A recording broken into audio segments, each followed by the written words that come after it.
চলো সকলকে welcome to my class. প্রত্যেককে গুড আফটারনুন। প্রত্যেকের কাছে অডিও এবং ভিডিও ক্লিয়ার কিনা একবার ঝটপট করে বলে ফেলো।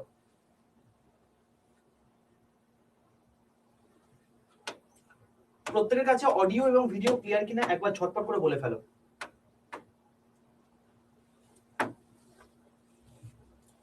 All clear? চলো, ভেরি গুড। দেখো,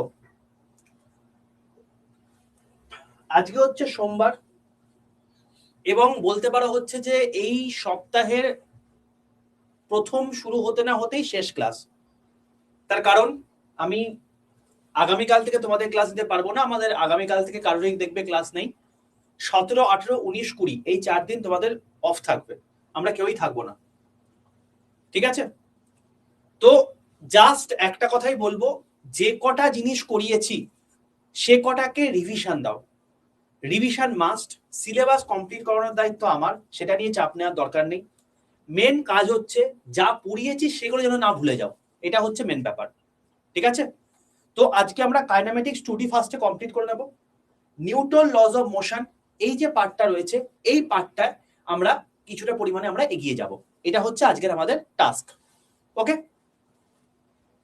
হ্যাঁ, অবশ্যই আসবো, এক এক করে সব হবে।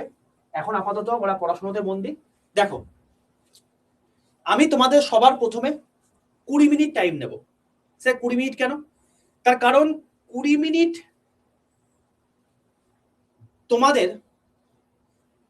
আমি কাইনেমেটিক্স 2Dর একটা ইম্পর্টেন্ট পার্ট করাবো, যে পার্ট থেকে তোমাদের পরীক্ষায় প্রশ্ন আসে না।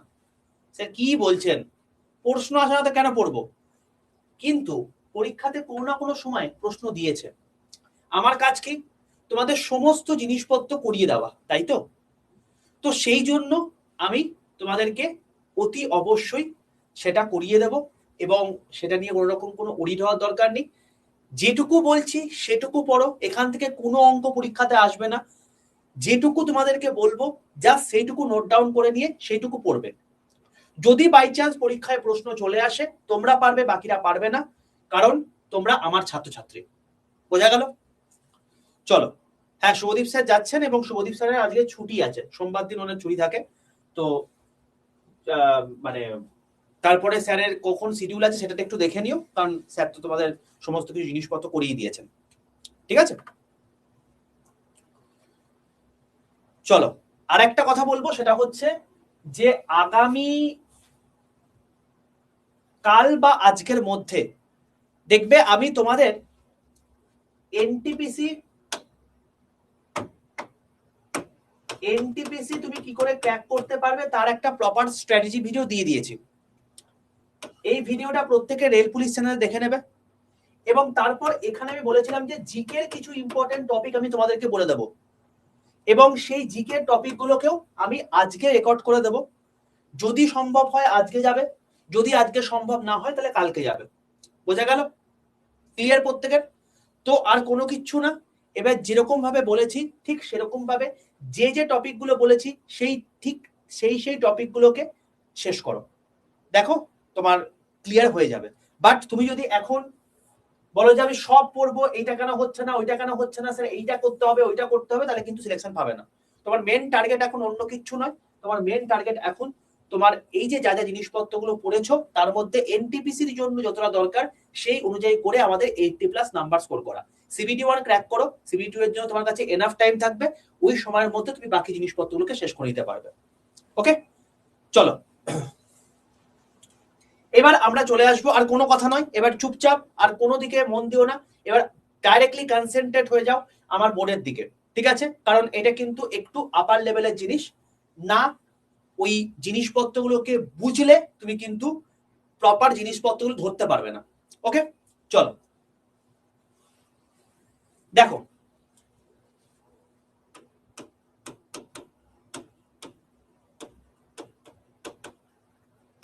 কাইনেমেটিক্স 2D আমরা পড়ছিলাম।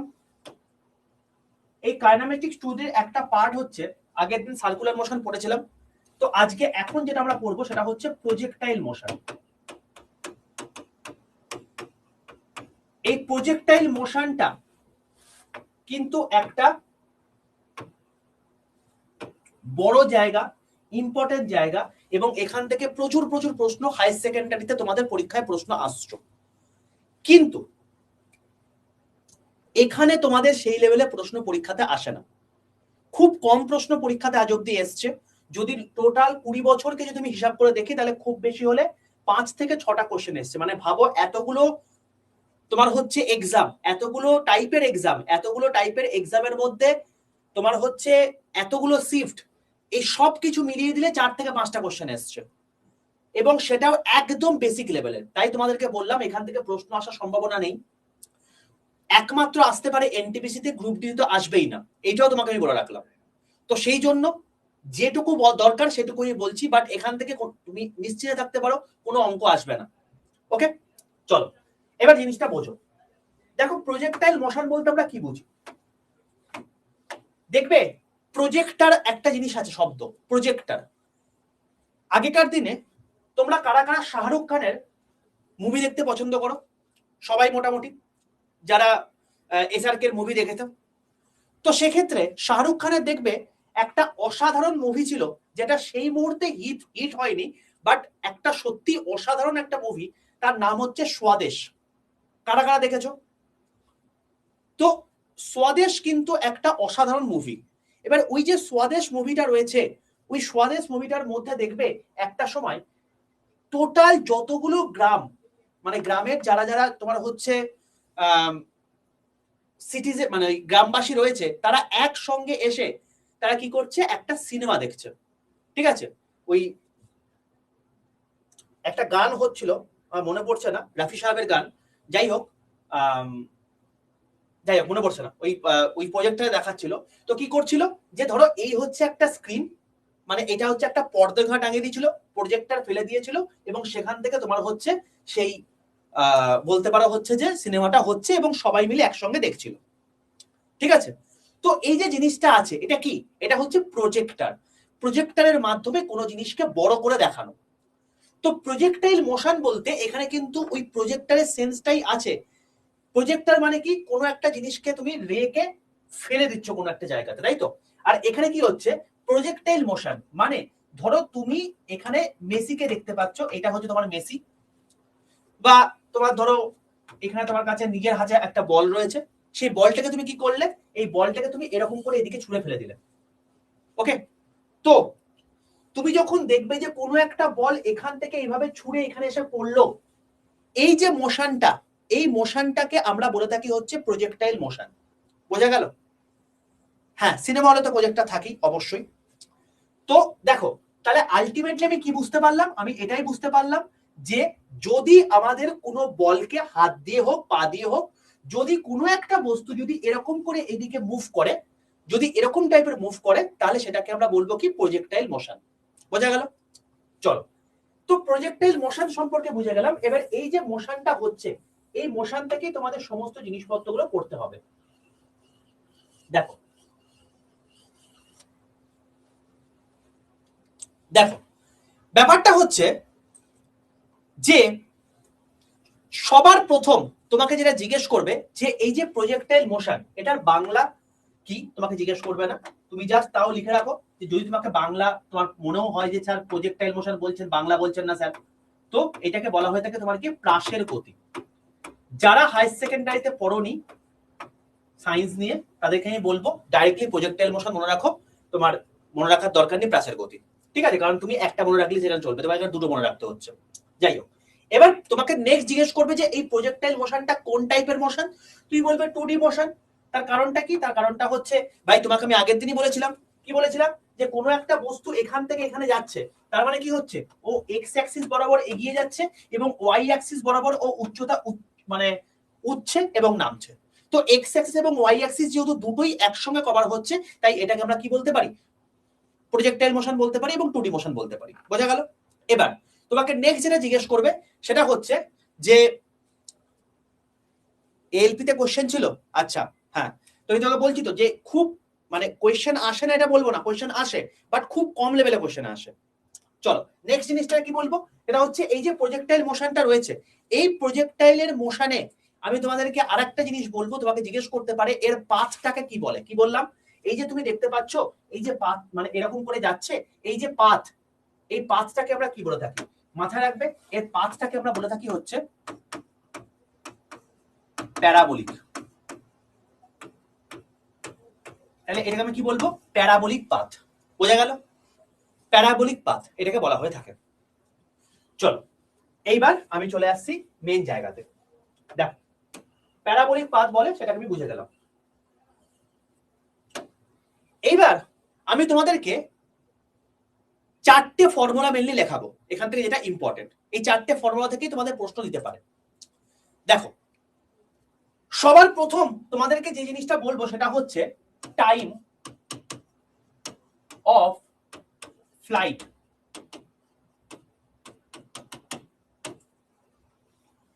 কি বললাম, টাইম অফ ফ্লাইট।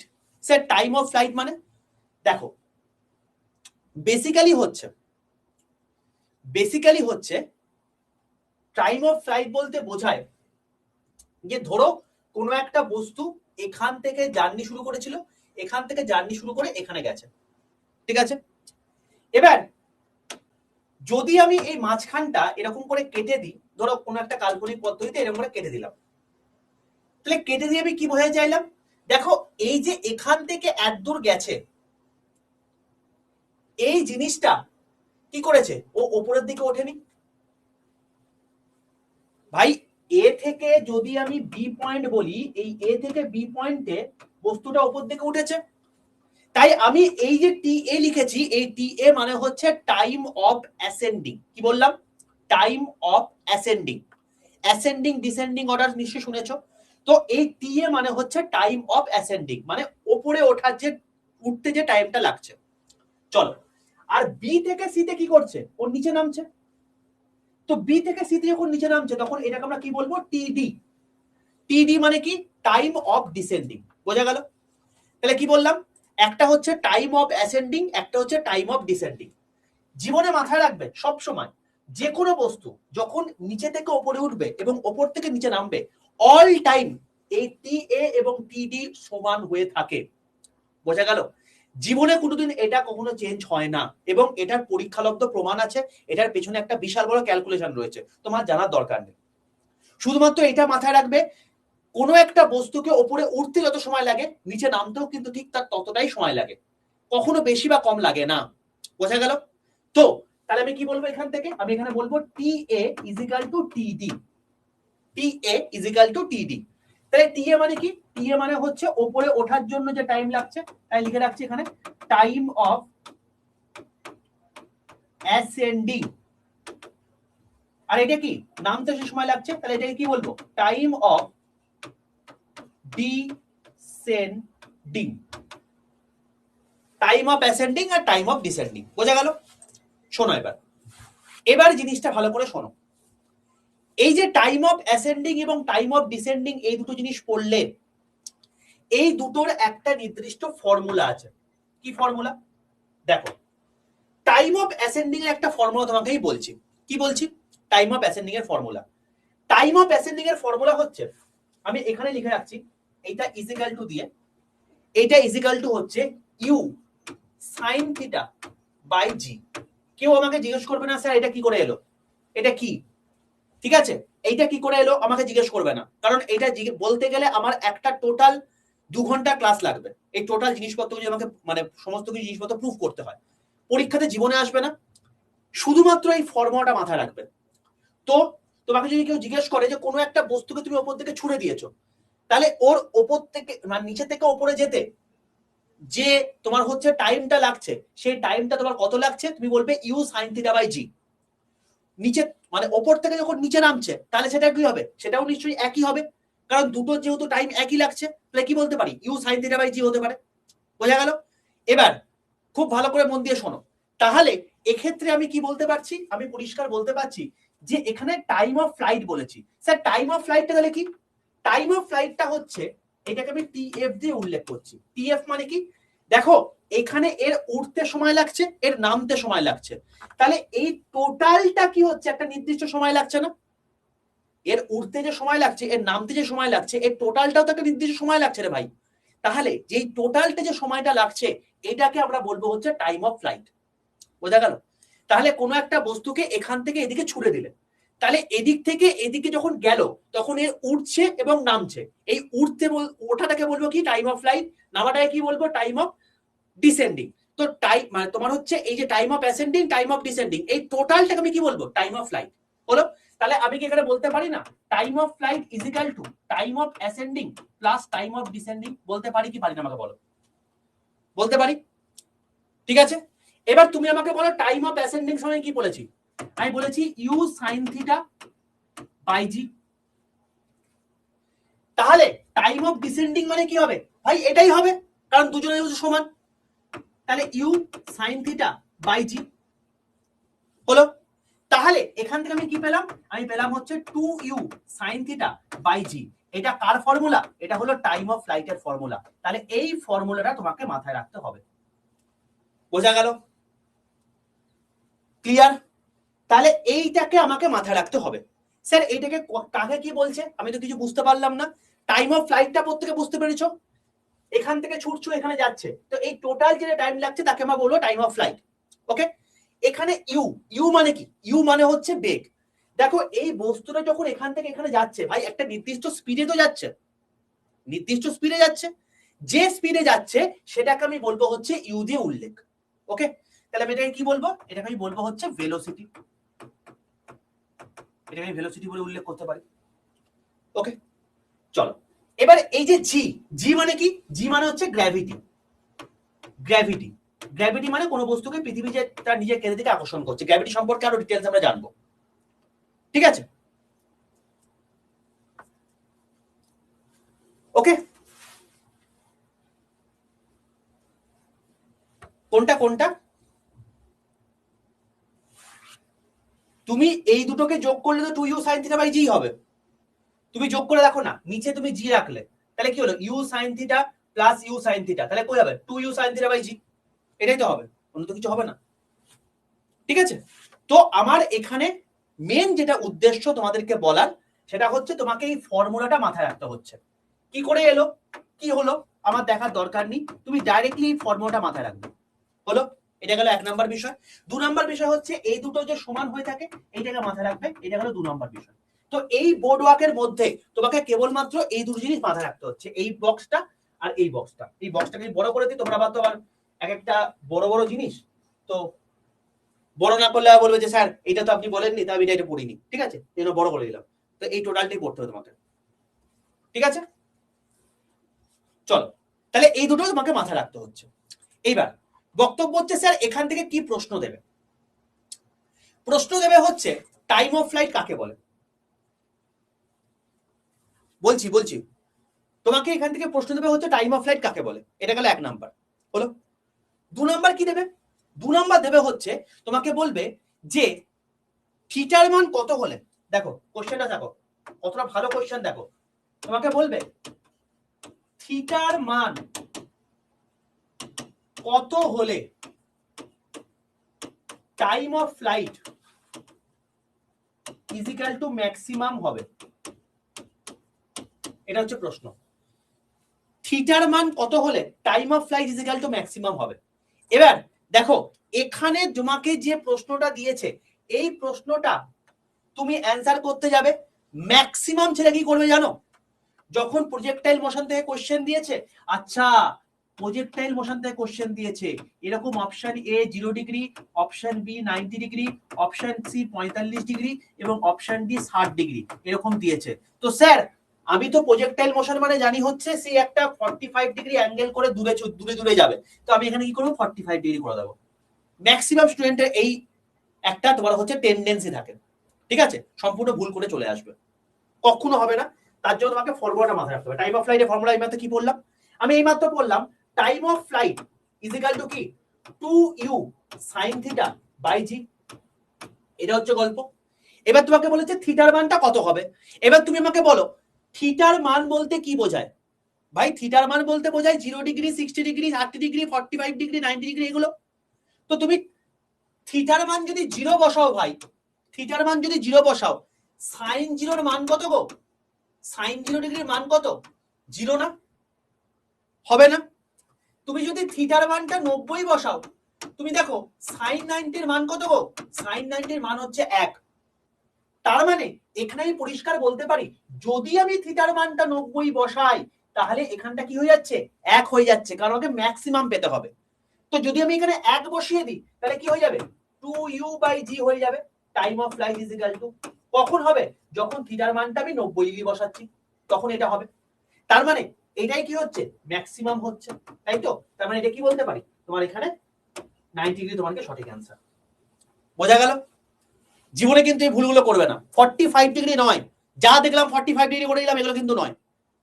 যেটা আমাকে দিয়েছে তার রেসপেক্ট আমাকে ভাবতে হবে কি দিয়েছে। তো আমাদের 0 থেকে 1 এর মধ্যে লাই করে সমস্ত সাইন থিটার মানগুলো। তো সেখানে কিন্তু অতি অবশ্যই আমাদের থিটার মানটা 90 ডিগ্রি হলে তবেই কিন্তু আমাদের এখানে 1 বসাতে পারছি। যদি তুমি 0 বসাও তাহলে 0 হয়ে যাবে, যদি বাকিগুলো বসাও তাহলে সেক্ষেত্রে কি হবে? 1 এর থেকে কম হবে। আমাকে তো ম্যাক্সিমাম চেয়েছে। ম্যাক্সিমাম কি? আরে ভাই সাইন 0 এর মান কত? 0। সাইন 90 এর মান কত? 1। তাহলে 0 থেকে 1 এর মধ্যে তো বাকিগুলো লাই করে। হাফ বলো, 1/√2 বলো, বা √3/2 বলো, সবই তো 0 থেকে 1 এর মধ্যে লাই করে। সবচেয়ে বেশি কে?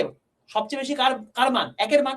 তো সেই জন্য আমাকে এখানে 1 করতে হবে যে করে হোক। তাহলে 1 কোথায় হচ্ছে? থিটার মান যখন 90 ডিগ্রি বসাচ্ছে। বোঝা গেল? এটা হলো ব্যাপার। চলো, তাহলে আমি এটা বুঝে গেলাম। এইবার আমি তোমাদেরকে নেক্সট গল্পটা বলবো। নেক্সট গল্প কি? দেখো, তিনটে জিনিস আমাদের এখানে পড়তে হবে, ঠিক আছে? তুমি যখন কোনো একটা বস্তুকে এখান থেকে এদিকে ছুটছো তখন তোমাকে তিনটে জিনিস পড়তে হবে। 1 নাম্বার হচ্ছে সে কতটা টাইমে যাচ্ছে, 2 নাম্বার হচ্ছে সে কতটা হাইটে ম্যাক্সিমাম উঠতে পারে, আর সে কতটা রেঞ্জ কভার করছে। এই তিনটে জিনিস আমাদের পড়তে হবে। একটা জিনিস আমি পড়ে গেলাম যে টাইম অফ মানে টাইমটা কত লাগছে, টাইম পড়া হয়ে গেছে। এবার আমি যেটা পড়বো সেটা হচ্ছে হাইট। তাহলে এবার আমাদের নেক্সট হেডিং হবে হাইট। নেক্সট আমাদের হেডিং কি? হাইট। হাইট পড়বো আমরা। দেখো,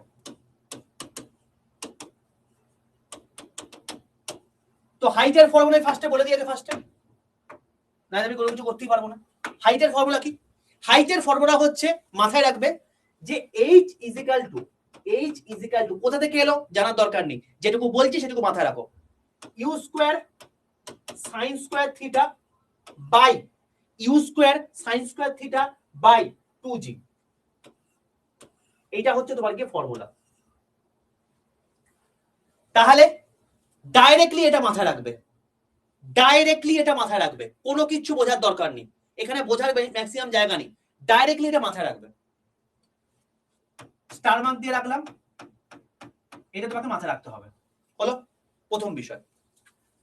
এবার তোমাকে এবার কি বলবে? তোমাকে এবার বলবে যেটা নেক্সট, এটা হচ্ছে হাইটের ফর্মুলা। তুমি হাইট কি করে বার করবে সেটা ফর্মুলা। ধরো তুমি একটা বস্তুকে এখান থেকে এদিকে ছুঁড়েছো, এখান থেকে এখানে ছুঁড়েছো, তো এ কতটা উচ্চতায় গেছে সে উচ্চতা তোমাকে বার করতে হবে। তো সেটা তুমি এই ফর্মুলা দিয়ে বার করতে পারবে। দেখো এখানেও সেম গল্প আছে। ইউ মানে হচ্ছে বেগ, জি মানে হচ্ছে গ্র্যাভিটি, আর থিটা তোমাকে বললাম কত ডিগ্রি অ্যাঙ্গেলে ছুটছো। তো এবার এখান থেকে কি প্রশ্ন দেবে? এখানেও একই প্রশ্ন। প্রশ্নটা হচ্ছে থিটার মান কত হলে, থিটার মান কত হলে হাইট ম্যাক্সিমাম হবে, এটা হচ্ছে প্রশ্ন। থিটার মান কত হলে হাইট ম্যাক্সিমাম হবে। ম্যাথ দেবে না, আমি প্রথমেই বললাম। সবার প্রথমে যখন এই আজকে ক্লাস শুরু করি সবার প্রথমে বলেছি এটাকে ম্যাথ দেবে না। ম্যাথ দিলে এইটুকুই দেবে, এটাকে ম্যাথ বলে না, এটাকে জাস্ট এমনি নর্মাল কোয়েশ্চেনই বলে। তো দেখো থিটার মান কত হলে তোমাকে কি বলছে? থিটার মান কত হলে তোমার হচ্ছে হাইট ম্যাক্সিমাম হবে। এবার তোমার এই একই গল্প, আবার একই গল্প। তুমি দেখো এখানে সাইন স্কোয়ার থিটা রয়েছে, তোমাকে থিটার মান যদি তুমি ধরো 90 বসালে, থিটার মান যদি তুমি 90 বসাও তাহলে তুমি কি বলতে পারো? সাইন 90 এর মান হচ্ছে ভাই 1। তাহলে সাইন স্কোয়ার 90 মানে হচ্ছে কি 1 স্কোয়ার মানে হচ্ছে কি আবারও সেই একই। তার মানে আমি যদি বসাই সাইন 90 তাহলে আমি কি বলতে পারি? হাইট ইজ ইকুয়াল টু কি হয়ে যাচ্ছে ভাই 1 স্কোয়ার মানে কি একই হবে, 1 এর সঙ্গে আমি যা গুণ করব তাই আসবে। তাহলে আমার কি হবে? এখানে আমার যেটা হবে সেটা হচ্ছে ম্যাক্সিমাম হাইটের formula you square by 2g হয়ে গেল। কখন হলো? যখন আমি এই থিটার মানটা 90 ডিগ্রি বসিয়েছি। বোঝা গেল? পুরোপুরি ক্লিয়ার? দেখো কোয়েশ্চেন গুলোর মধ্যে কিচ্ছু নেই কিন্তু, সেই একই রিদম। শুধুমাত্র তোমাকে এই ফর্মুলা মাথায় রাখতে হচ্ছে এবং কোন থিটার মানে ক্ষেত্রে হাইটটা ম্যাক্সিমাম হচ্ছে, রেঞ্জটা ম্যাক্সিমাম হচ্ছে, টাইমটা ম্যাক্সিমাম হচ্ছে, এটা তোমাকে বার করতে হবে। ভাই দুটোর ক্ষেত্রে 90 হচ্ছে, আমার তো মনে রেখে গেলাম, কোনো চাপ নেই। তো হাইট ম্যাক্সিমাম মানে কি, এই যতটা পরিমাণ হাইট উচ্চতাতে উঠতে পারবে। দেখো এই জায়গাটা কি, এটা হচ্ছে তোমার কি ম্যাক্সিমাম, এর আগেটাও ম্যাক্সিমাম নয়, এর পরেটাও ম্যাক্সিমাম নয়। তো এইটা তোমার কখন হচ্ছে, যখন থিটার মানটা 90 ডিগ্রি হচ্ছে। এইটা হচ্ছে গল্প, বোঝা গেল? তুমি ডাইরেক্টলি এটা মাথায় রাখবে, এই বক্সটা মাথায় রাখবে। আর দ্বিতীয় জিনিস এখানে মাথায় রাখবে যে থিটার মান 90 হলে তোমার হচ্ছে হাইটটা ম্যাক্সিমাম হবে, ব্যাস এইটুকু লাগবে, আর কিছু লাগবে না। হলো, এটা হলো সেকেন্ড জিনিস। যদি এরপরে এই জিনিসটাও বুঝতে না পারো, তোমাকে আমি বলবো কি, জাস্ট বক্সগুলোকে মাথায় রাখো, আর কিছু মনে রাখার দরকার নেই। থার্ড জিনিস বলছি এবার, 3 নাম্বার জিনিস। 3 নাম্বার জিনিস কি? 3 নাম্বার জিনিস হচ্ছে রেঞ্জ। স্যার রেঞ্জ মানে কি? রেঞ্জ মানে হচ্ছে কোনো একটা বস্তুকে যখন তুমি ছুড়ে দিচ্ছ, সে কতটা দূরত্ব কভার করছে। এবার তুমি মনে করে দেখো, সে তোমার হচ্ছে নীরাজ চোপড়া ব্যাপারটা, এই হচ্ছে এখান থেকে তুমি কোন একটা বস্তুকে ছুড়েছো, এখান থেকে এখানে গেছে, সে কতটা রেঞ্জ কভার করছে, সে এতটা দূরত্ব কভার করবে নাকি এত দূরত্ব কভার করবে নাকি এত দূরত্ব কভার করবে, এটা হচ্ছে তোমার কি রেঞ্জ। বোঝা গেল? এই দূরত্বকে আমরা বলতে থাকি তোমাকে রেঞ্জ দিয়ে উল্লেখ করে। ওকে, তো এইটার ক্ষেত্রে তোমাকে কি করতে হবে, একটা ফর্মুলা মাথায় রাখতে হবে। কি ফর্মুলা মাথায় রাখবে? রেঞ্জকে আমি আর দিয়ে উল্লেখ করলাম। আর মানে কি? আর মানে হচ্ছে u square sine 2 theta by g. কি বললাম? U square sine 2 theta by g. এই ফর্মুলাটা তোমাকে মাথায় রাখতে হবে। তো যার কিছুই মাথায় ঢুকছে না, শুধুমাত্র এই বক্সগুলোকে মাথায় রাখো, ঠিক আছে? তাহলে রেঞ্জের ফর্মুলা হচ্ছে এটা, u square sine 2 theta by g. এইবার তুমি দেখো ভালো করে জিনিসটা, না মিনিমাম তোমাকে দেবে না, মিনিমাম তোমার দেয় না এখানে। ধরো তুমি তোমাকে আজকে বলছে যে নীরাজ চোপড়া আজকে বেশি দূর কভার করছে, কোন একটা মানে ভালা এক জায়গা থেকে আরেক জায়গায় ফেলবে, তো সে কত দূরত্ব বেশি কভার করবে, তাই তো? তোমাকে কখনো বলতে পারি যে নীরাজ চোপড়া কত কম দূরত্ব কভার করবে? ভাই তাই সে ছুড়বেই না, তাহলে তো কম দূরত্ব কি করে হবে?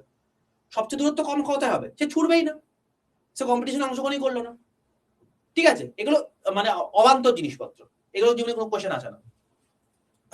চলো এবার দেখো, তুমি বলছো যে স্যার আমি প্লেনটা হাইয়েস্ট উচ্চতা কত যেতে পারে। ভাই প্লেনের মানে গল্পই হচ্ছে, প্লেনের টেকনোলজি হচ্ছে সে যতটা উপরে উঠতে পারবে, ঠিক আছে? এবার তুমি যদি বলো প্লেন কতটা নিচে নামতে পারবে, কতটা নিচে যেতে পারবে, তো তার মানে কি সে উপরে উঠবেই না, তাহলে সমাজে তোমার সবচেয়ে নিচে। ঠিক আছে, তো এইগুলো বেকার, এইগুলো কোনোদিন কোশ্চেনে আসে না। হ্যাঁ, তো আমি ওটাই তো বলছি, তোমাকে বোঝার দরকারই নেই এগুলো, তোমাকে জাস্ট এই যে বক্সগুলো করে দিচ্ছি এটা ডাইরেক্টলি মনে রেখে দাও, এটা বোঝার মতো আমি কিছু বলিই নি। ঠিক আছে, চলো এবার দেখো, এইবার তোমার সেই প্রশ্ন, সেই প্রশ্ন যে প্রশ্নটা তোমাদের পরীক্ষাতে দেয়, কি বলে যে থিটার মান কত হলে range is equal to maximum হবে, এটা হচ্ছে প্রশ্ন। এইবার তুমি জিনিসটা দেখো ভালো করে, দেখো আমার মেন গল্প কি, ম্যাক্সিমাম হতে হবে, ম্যাক্সিমাম মানে 90 হতে হবে। এবার গল্পটা হচ্ছে থিটার মান যদি আমি 90 বলি, তাহলে সাইন 90 মান ভাই, সাইন 90 মান হচ্ছে তোমার গিয়ে 1 দিয়ে আমি 1 বসিয়ে দিতে পারবো। কিন্তু এখানে কি থিটা আছে? তোমাকে বলো, এখানে কি থিটা আছে? নেই তো, এখানে 2 থিটা রয়েছে। তার মানে ব্যাপারটা হচ্ছে সাইন 90 আমাকে করতে হবে, এখানে আমাকে সাইন 90 করতে হবে। তার মানে আলটিমেটলি কাকে 90 করতে হবে গো? এই 2 থিটাকে 90 করতে হবে। তাহলে 2 থিটাকে যদি 90 করি, তাহলে তোমার হচ্ছে সাইন 90 এক হয়ে যাবে, এটা তো গল্প। এবার 2 থিটা সমান যদি 90 হয়, তাহলে আমি কি বলতে পারি, এখান থেকে আমি কি বলতে পারি, থিটা সমান কত, 90/2 মানে কত, 45 ডিগ্রি। বোঝা গেল? হলো? তাহলে এই হিসেবে কি বলতে পারছি, রেঞ্জ কি হয়ে যাচ্ছে, রেঞ্জ ম্যাক্সিমাম হয়ে যাচ্ছে। এবং এখানে সাইন 90 যখন হয়ে যাচ্ছে, তাহলে কি চলে আসছে, ইউ স্কয়ার বাই জি চলে আসছে। তাহলে কখন হচ্ছে এটা, কখন হচ্ছে এটা, যখন থিটার মানটা 45 ডিগ্রি হচ্ছে। এইটা হচ্ছে মেন গল্প। ক্লিয়ার প্রত্যেকের? তাহলে আমাদের যাদের বেসিক একদম একদম এই জায়গাটার মধ্যে এখনো ভজকটা হচ্ছে, আমি তোমাকে কি বলবো, আমি তোমাকে জাস্ট বলবো, এখানে আমি তোমাদেরকে 3টে ফর্মুলা বললাম। কি ফর্মুলা বলেছি? দেখো এখানে সবার প্রথমে বলেছি হচ্ছে টাইম অফ ফ্লাইটের ফর্মুলা, তুমি ডাইরেক্টলি মনে রাখবে এই টাইম অফ ফ্লাইটের ফর্মুলাটা হলো। এবার তুমি কি বলবে যে কত থিটার মান কত হলে টাইম অফ ফ্লাইট ম্যাক্সিমাম হবে, তুমি বলবে 90 হলে, ব্যাস হয়ে গেল, টাইম অফ ফ্লাইট শেষ। নেক্সট বারে কি বলবে, হাইটের ফর্মুলা, হাইটের ফর্মুলা তুমি ডাইরেক্টলি মাথায় রাখবে, কিন্তু তোমাকে বলবে থিটার মান কত হলে হাইট ম্যাক্সিমাম হবে, তুমি কি বলবে 90 হলে, তাহলে আগেরটাও 90 এটাও 90, হয়ে গেল তোমার গল্প শেষ, হাইট শেষ। নেক্সট তোমাকে বলবে রেঞ্জ, রেঞ্জের ফর্মুলা হচ্ছে এটা, তুমি ডাইরেক্টলি এটা মাথায় রাখবে, দিয়ে তোমাকে বলবে রেঞ্জ ম্যাক্সিমাম কখন হবে, যখন থিটার মানটা কখন হবে, তুমি বলবে কি থিটার মান যখন 45 ডিগ্রি হবে, ব্যাস তোমার হয়ে গেল, ব্যাস এইটুকুই তোমাকে পড়তে বলছি, বোঝা গেল। এবং দেখো আমি তোমাকে যেগুলো পড়তে হবে সেগুলোকে আমি তোমাকে কি করেছি, আমি তোমাকে দেখো একটা বক্স করে দিয়েছি, তো জাস্ট এইটুকুই মাথায় রাখো, that is more than sufficient হলো। আর আমি একটা ছোট্ট ফর্মুলা তোমাদেরকে এখানে লিখে রাখছি, যদি বাই চান্স এটা দিয়ে দেয় তাহলে তুমি টিক করতে পারবে। কি আর একটা ফর্মুলা, জাস্ট একটা ফর্মুলা লিখে রাখো, এটা হচ্ছে হাইট। তোমাকে জিজ্ঞেস করতে পারে হাইটের সঙ্গে রেঞ্জের সম্পর্ক কি, তুই মাথায় রাখবে height is equal to range maximum by 2, এইটা হচ্ছে তোমার এই বাই 4, সরি বাই 4, এটা হচ্ছে তোমার কি হাইট আর রেঞ্জের মধ্যে সম্পর্ক, ঠিক আছে। Height is equal to range maximum by 4, ব্যাস এই চারটে ফর্মুলা তুমি জাস্ট ভাই মাথায় রাখো, তোমাকে বললাম তোমাকে চারটে ফর্মুলা মাথায় রাখতে হবে, তো তোমাকে এই বক্সের মধ্যে চারটে ফর্মুলা দিয়ে দিয়েছি, এগুলোকে ডাইরেক্টলি মাথায় রাখো, that is more than sufficient. Okay, মাথা হ্যাং হয়ে গেল কেন, তার কারণ তুমি ক্লাস 11 এর টপিক পড়ছো, ঠিক আছে। এবার তোমাকে এই মাথার হ্যাংটাকে আমি কমিয়ে দিচ্ছি, কি করে কমবে, আমি তোমাকে বলবো ভাই ছোটবেলা থেকে ইতিহাসের সাল মুখস্থ করেছো, করেছো তো, ছোটবেলা থেকে ভূগোলের নদ নদী কোথায় আছে মুখস্থ করেছো, করেছো। আমি তোমাকে বললাম একমাত্র ফিজিক্সের মধ্যে একলতা একটা জায়গা, যে জায়গাটাতে তোমাকে এই চারটে ফর্মুলা মুখস্থ করতে হবে, যদি বুঝতে যাও মাথা আবারও হ্যাং হবে, তো সেই জন্য এই চারটে ফর্মুলা মুখস্থ করে রাখো, ঠিক আছে। তো এই একটা ফর্মুলা, এই একটা ফর্মুলা, এই একটা ফর্মুলা, আর এই একটা ফর্মুলা, এই চারটে ফর্মুলা হয়ে গেল।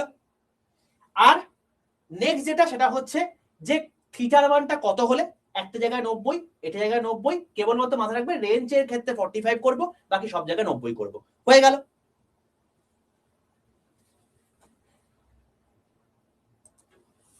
ঠিক আছে, চলো এই টোটাল জিনিসটা যেটা আমি করলাম, এই টোটালটা আমি তোমাদের পিডিএফ করে দেব,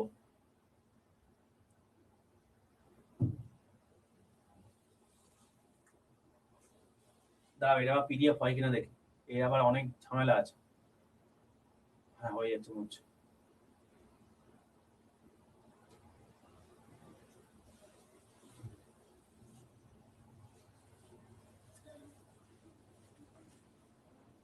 আমি দুটো আলাদা পিডিএফ করছি, চলো এই যে টোটাল জিনিসটা করালাম, এই টোটালটার পিডিএফটা আমি তোমাদেরকে দিয়ে দিচ্ছি।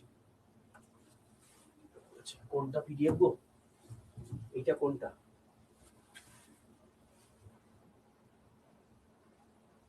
এটাই তোমাদের পিডিএফটা, তাহলে এটা কি, ও আচ্ছা এটা আগের দিনের পিডিএফ, এটা একসাথে রাখবো না এখন, এইটা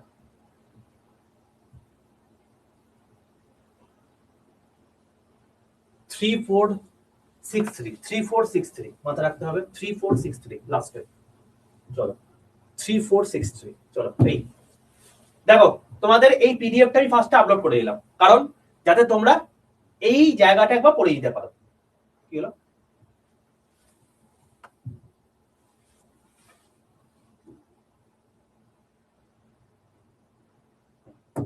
দেখে নাও এই তোমাদের পিডিএফ, যেখান থেকে আমি তোমাদের অ্যানালিটিক্স 2 যা যা পড়ালাম সেটা তোমার যে টোটাল জিনিসটা রয়ে গেল। ওকে, চলো এইবার আমি চলে আসছি আমাদের এবার পড়াশোনার জায়গাতে নেক্সট পার্টে, অর্থাৎ নিউটন লজ অফ মোশনে। ওকে, চলো দেখো কিছু জিনিস না আমাদেরকে পড়তে না মন চাইলেও পড়তে হবে।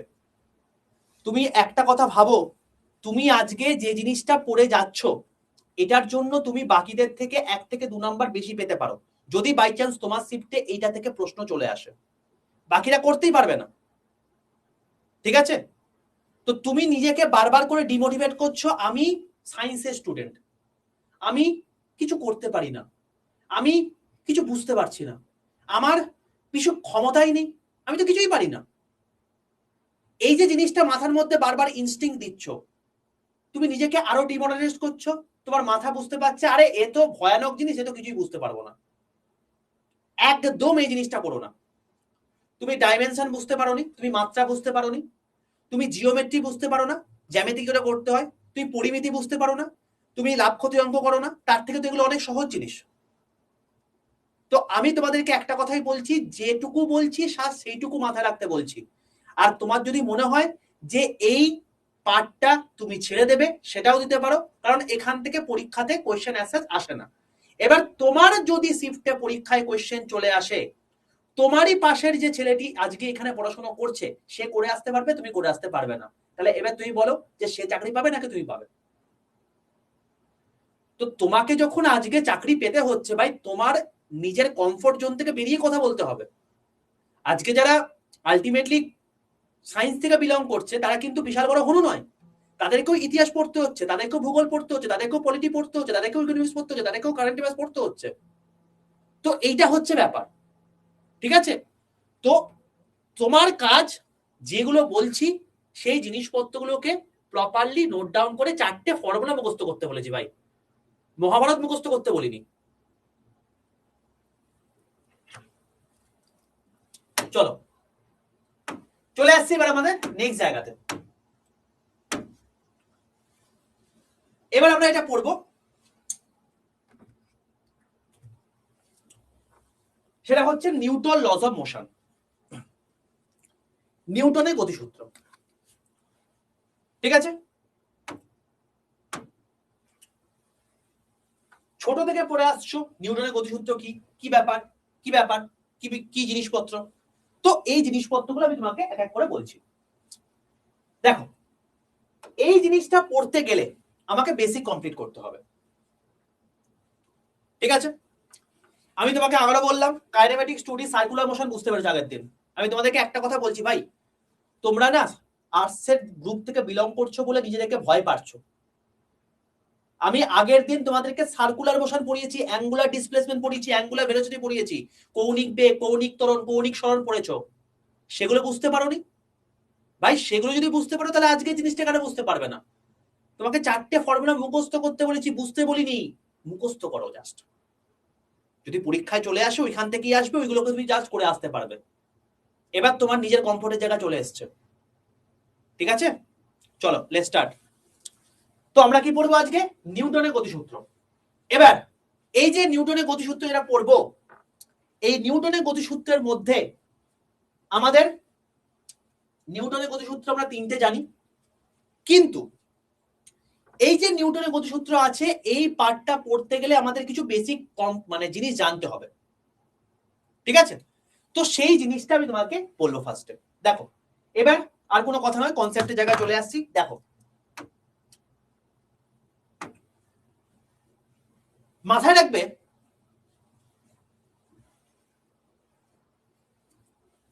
ফিজিক্স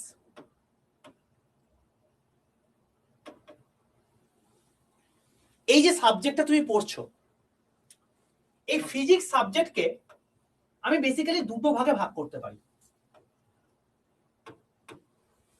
কি কি স্যার? একটা হচ্ছে ক্লাসিক্যাল ফিজিক্স,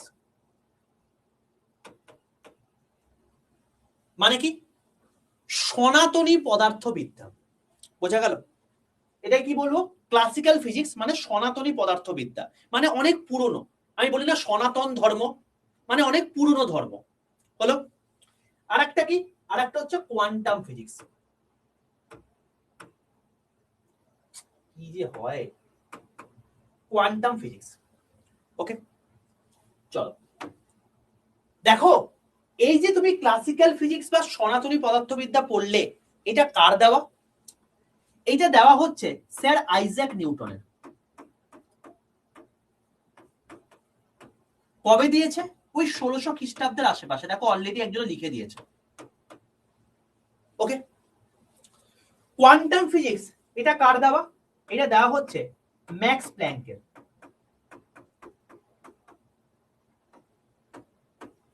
যেটা 1900 সালের পরে তোমার হচ্ছে ডেভেলপ হয়েছে। স্যার কি ব্যাপার, দুটোর মধ্যে পার্থক্য কি? আমি তো বুঝতে পারলাম না, বলছি এক এক করে। এবার দেখো, ক্লাসিক্যাল ফিজিক্স বলতে আমরা কি বুঝি? ক্লাসিক্যাল ফিজিক্স যে সমস্ত জিনিসপত্রগুলোকে নিয়ে ডিল করে তারা হচ্ছে ম্যাক্রো এলিমেন্ট। ম্যাক্রো, ম্যাক্রো মানে কি বলতো? ম্যাক্রো মানে হচ্ছে যারা বড়। আর কোয়ান্টাম মানে কি? যারা মাইক্রো। মাইক্রো মানে কি? যারা ছোট।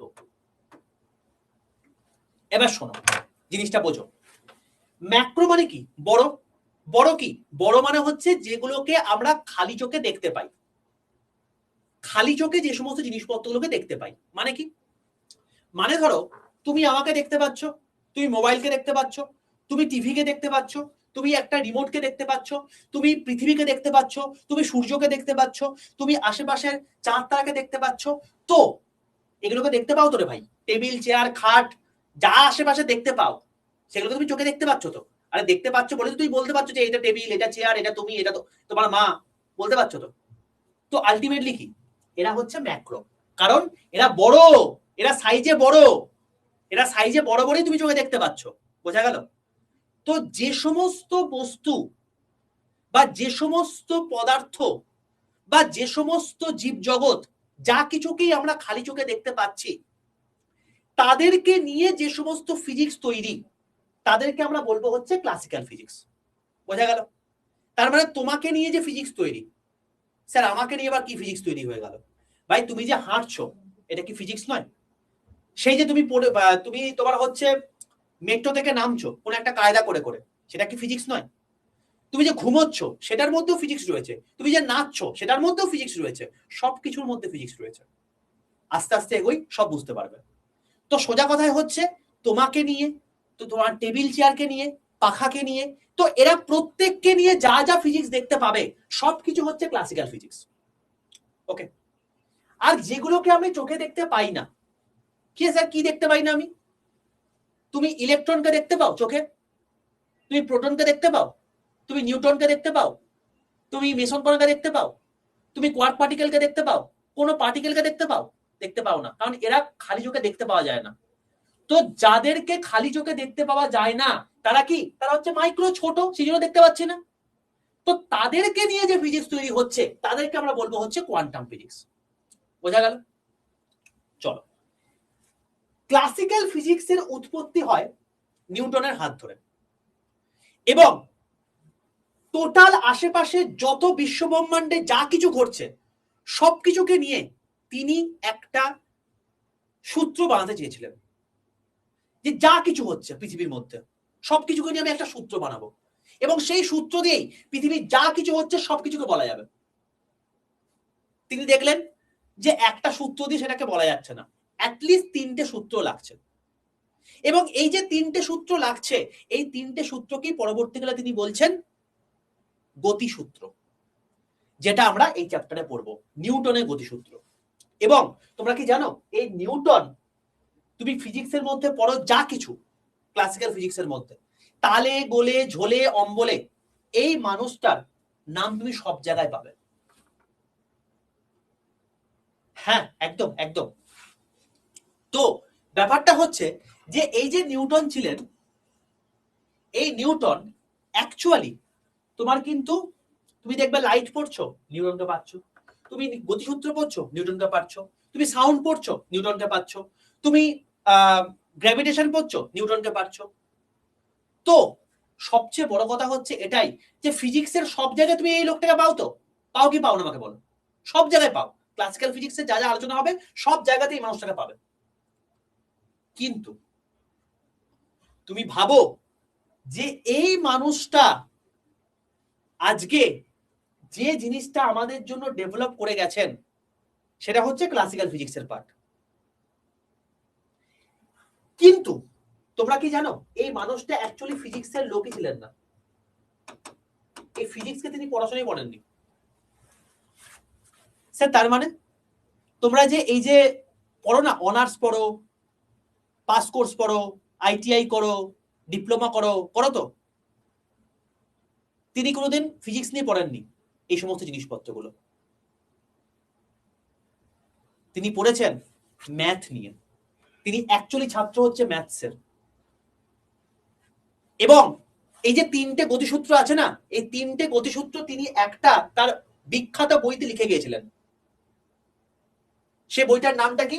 সেই বইটার নাম হচ্ছে প্রিন্সিপিয়া।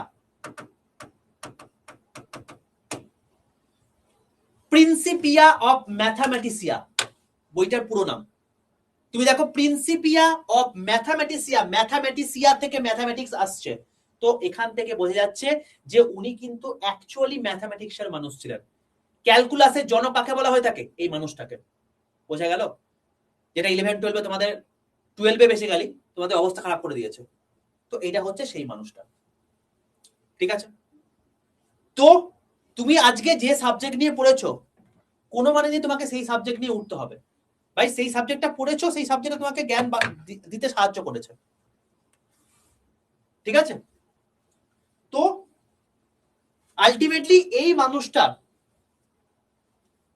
তুমি যদি আজকে কোনো একটা সাবজেক্টকে ভালোবাসো, সেটাকে নিয়ে প্রপারলি পড়াশোনা করো, ম্যাটার করে না তোমাকে সেই সাবজেক্ট নিয়ে তোমাকে মাস্টার্স করতেই হবে, তোমাকে বিএসসি করতেই হবে, তোমাকে বিটেক করতেই হবে, দরকার নেই, ঠিক আছে?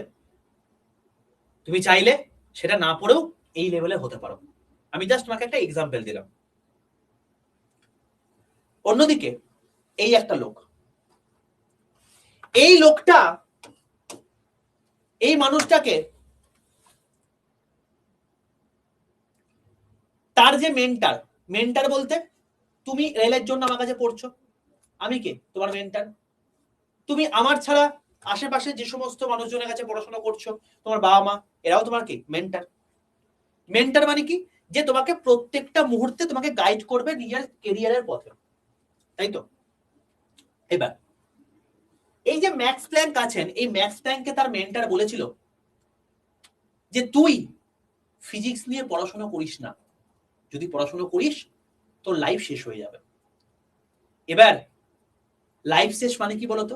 লাইফ শেষ মানে কিন্তু তোমার আমার মতো লাইফ শেষ নয়।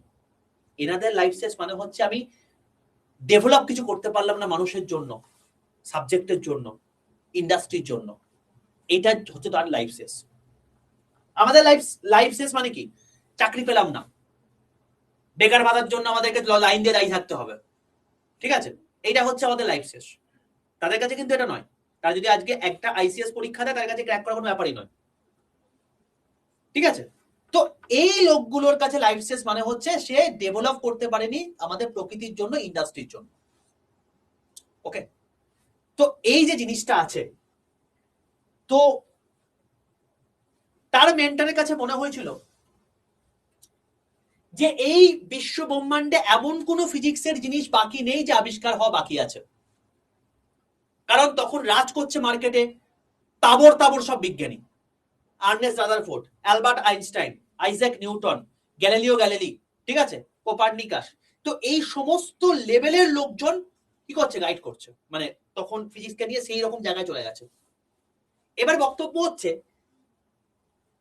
তাহলে এই সমস্ত লোক যখন সেই ইন্ডাস্ট্রিতে রয়েছে, তাহলে আলটিমেটলি এমন কোনো জিনিস নেই যা বাকি আছে আবিষ্কার হওয়া। এটা তাকে বলেছে।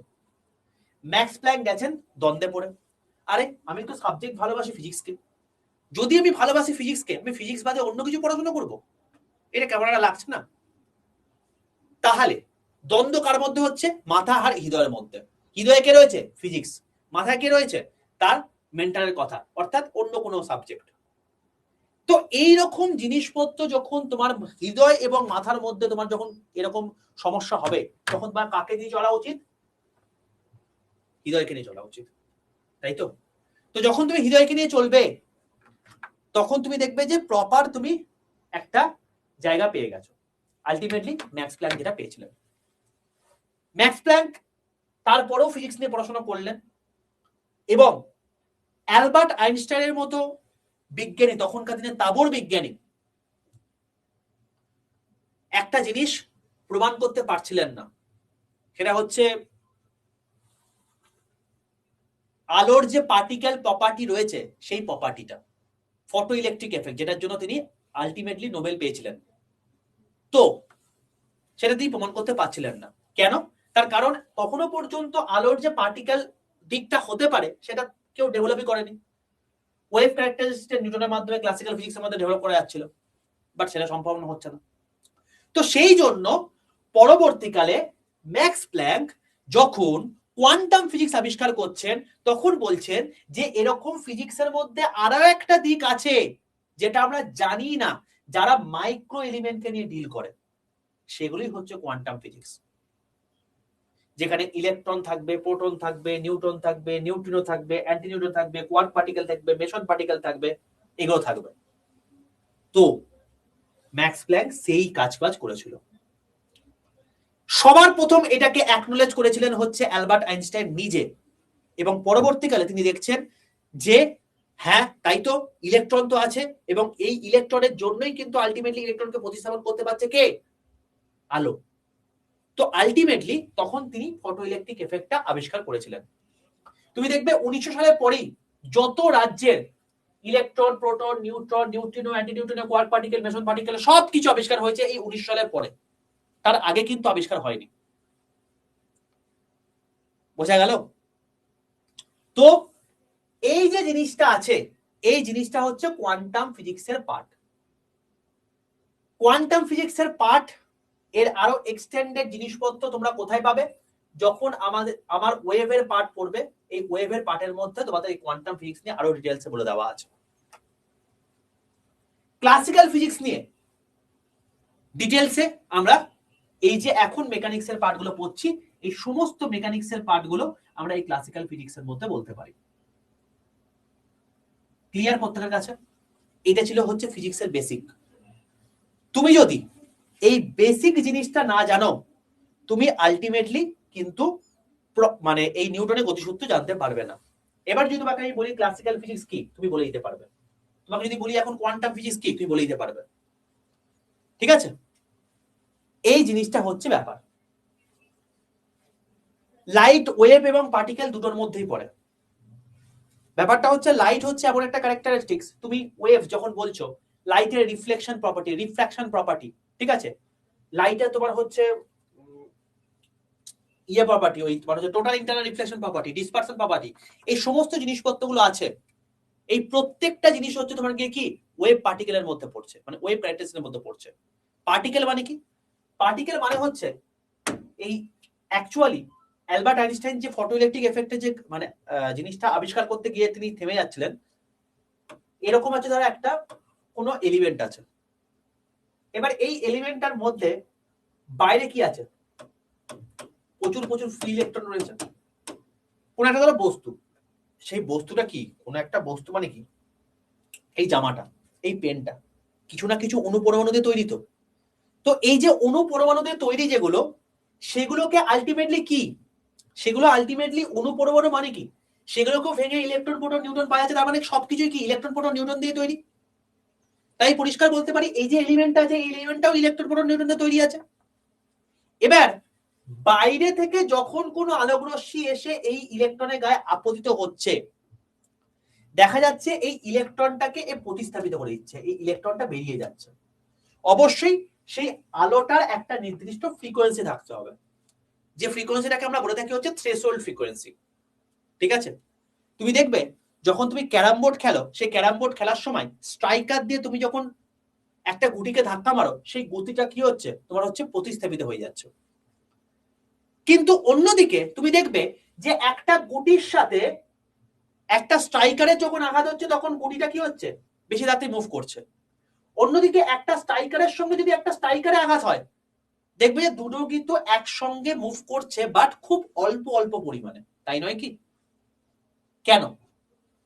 তার কারণটা হচ্ছে একটা, ব্লিচিং পাউডার নয়, বোরিক পাউডার বলে ওটাকে। হায় রে, ব্লিচিং পাউডার দিয়ে তুমি আজকে ক্যারাম বোর্ড খেলো, সর্বনাশ করেছে। দেখো তাহলে কি হলো? তাহলে তোমার হচ্ছে এই যে দুটো তোমার হচ্ছে স্ট্রাইকার রয়েছে, এই দুটো স্ট্রাইকার যদি একে অপরের সঙ্গে ধাক্কা খায়, তাহলে কি হবে?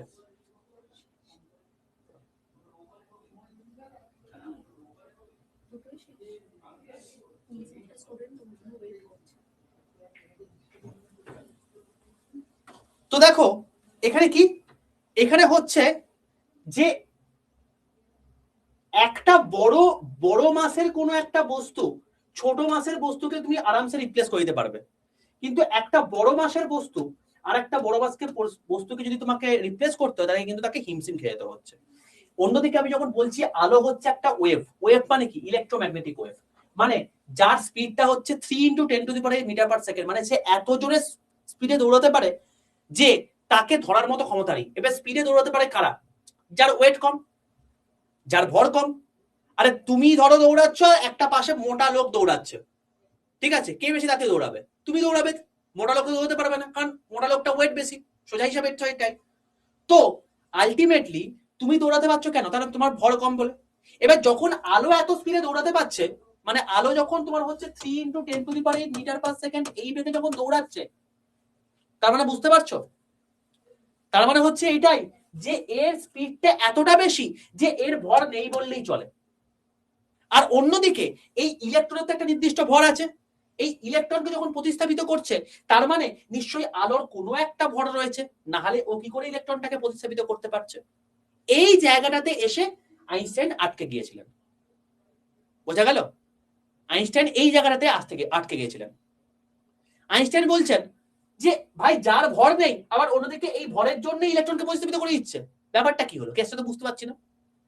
তো এই জিনিসটা তখনও তো পর্যন্ত এগুলো আবিষ্কারই হয়নি, তখনও পর্যন্ত এই ক্লাসিক্যাল ফিজিক্স নিয়ে তিনি দেখছিলেন।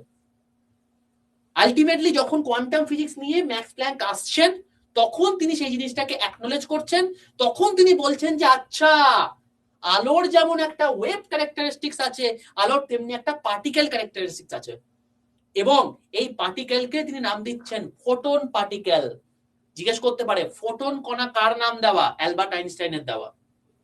ঠিক আছে, তো এই যে জিনিসটা তোমাকে বললাম এটা কি? এটা হচ্ছে আর কিচ্ছু না, এই টোটাল জিনিসটা তোমাকে বললাম হচ্ছে ফটো ইলেকট্রিক এফেক্ট। এই ফটো ইলেকট্রিক এফেক্টের জন্যই অ্যালবার্ট আইনস্টাইন তার নোবেল প্রাইজ পেয়েছিলেন। বুঝতে পারলে? তো সবকিছুই ডেভেলপ হয়েছিল কখন? যখন এই কোয়ান্টাম ফিজিক্স আলটিমেটলি ডেভেলপ হওয়া শুরু করে। ক্লিয়ার প্রত্যেকের কাছে? চলো, তো আমরা এইটুকু বুঝলাম আজকে। এরপরে আমাদের কি আছে? এরপরে আমাদের সমস্ত জিনিসপত্র বলা আছে, প্রথম গতিসূত্র, দ্বিতীয় গতিসূত্র, তৃতীয় গতিসূত্র, এগুলো আমরা পড়বো পরের দিন, এখন আমরা পড়বো না। শুধুমাত্র তোমাদেরকে যেটুকু বললাম তার প্রথম লাইনটা দেখো, এখানে লেখা আছে বিজ্ঞানী আইজ্যাক নিউটন তার প্রিন্সিপিয়া নামক গ্রন্থে 3টি গতিসূত্র সম্পর্কে প্রথম আলোচনা করেছিলেন। জাস্ট এইটুকু মাথায় রেখে দিও এখন।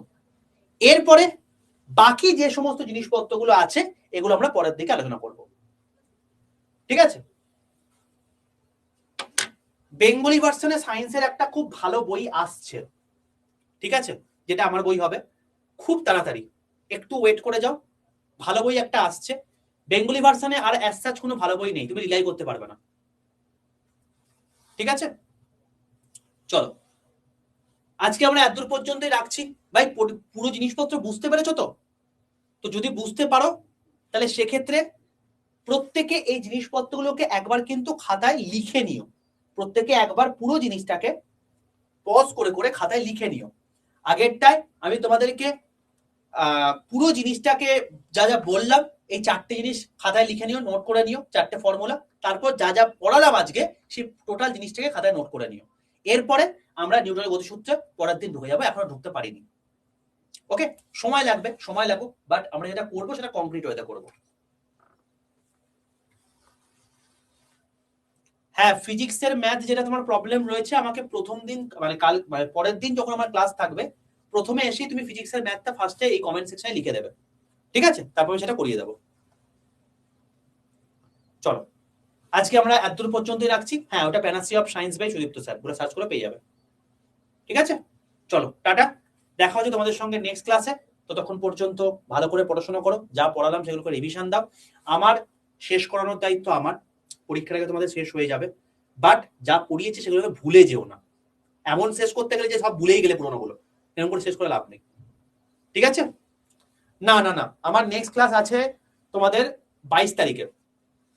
আমার নেক্সট ক্লাস রয়েছে তোমাদের 22 তারিখে, তার আগে কোনো ক্লাস নেই। ওকে, 22 তারিখে আবার 2টো ক্লাস রয়েছে। চলো, অল দ্য বেস্ট, সেশন ভালো লাগলে প্রত্যেকে একবার বেরোনোর সময় 5 স্টার রেটিংটা দিয়ে দিও, কারণ আমার এক্সট্রা ক্লাস লাগবে বুঝতেই পারছো। তো সেই ক্লাসগুলো যাতে পরবর্তীকালে অ্যারেঞ্জ করে দিতে পারি। চলো কি করবো বলো, ফিজিক্স সাবজেক্টে হচ্ছে এটা, তুমি যখন পড়তে শুরু করবে তখন অসাধারণই লাগবে। এবার কখন তোমার মনে হবে যে কখন 1 ঘন্টা বেরিয়ে চলে গেল কিছু বুঝতেই পারলাম না, তো সাবজেক্টটা তো এরকমই না। তো কিছু করারও নেই, আমাকেও টাইম বাউন্ডেশন রয়েছে।